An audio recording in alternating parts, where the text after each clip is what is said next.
Angelica Panganiban buntis na. Ibinunyag ng aktres na si Angelica Panganiban na magiging nanay na siya very soon. Labis ang tuwa ni Angelica dahil ito ang pinakahintay niya, ang maging isang ina. Sa wakas, magagampanan ko na rin ang pinakahihintay at pinakaimportanteng papel ng buhay ko, chika ni Angge. Magiging ganap na ina na po ako, dagdag pa niya. Nagpasalamat din siya dahil magkakaroon na ito ng pamilya kasama ang boyfriend na si Greg Homan.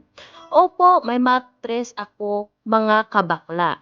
Ipagpapasalamat ko na rin ang mga kakapamilya, kaibigan at mga marites na sumuporta, nagdiwang, nagdasal at patuloy na nagdadasal para sa pamilya namin. Wah! Huhuhu, may pamilya na ako, kaya kaiyak, promise, dagdag tani.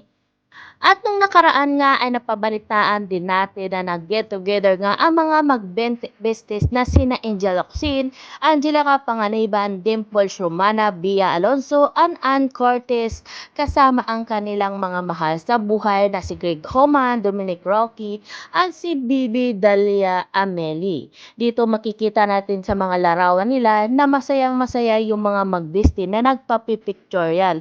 Dito siguro isiniwalat din ni Angelica yung kanyang sorpresa na magiging ina na. At dito ay napabalitaan din natin na tinanggihan nga ang offer kay Angelica Panganiban na maging kapartner nga ni Piolo Pascual. Kasi nga daw, ayon sa balita ay masilan talaga yung pinagbubuntis ni Angelica Panganiban, kaya naman ay nagdudubling ingat ito.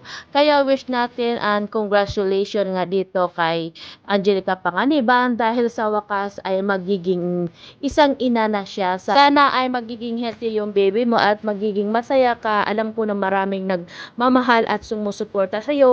Andiyan na yung mga family mo at yung mga bestie mo. Kaya congratulations sa inyo ng boyfriend mong si Greg Homan.